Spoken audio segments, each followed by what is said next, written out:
Ciao zusammen.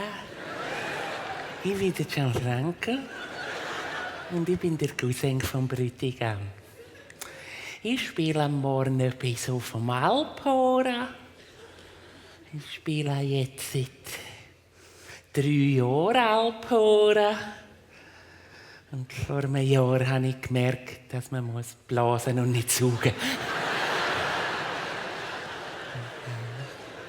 Ja, ich brauche Kugeln auch zum Rauchen. Es ist einfach verdammt schwierig zum Anzünden.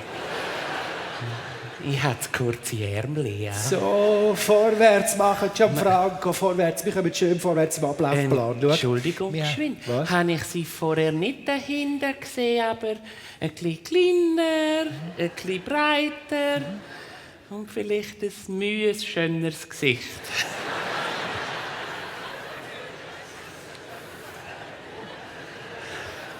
Nein, ich habe einfach in den letzten 5 Minuten etwa 13 Kilo abgenommen.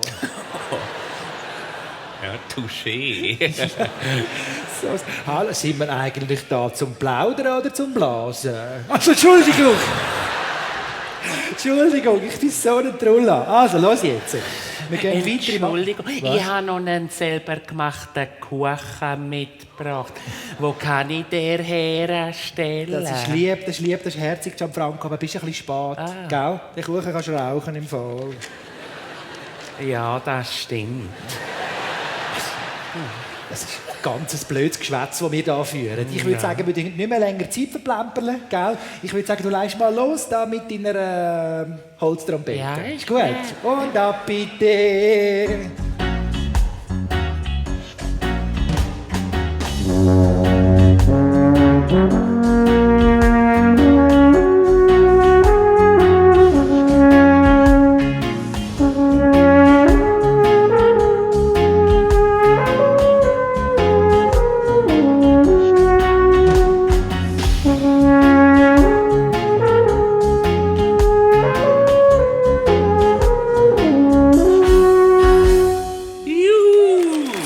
Super! Danke vielmals! So herzig!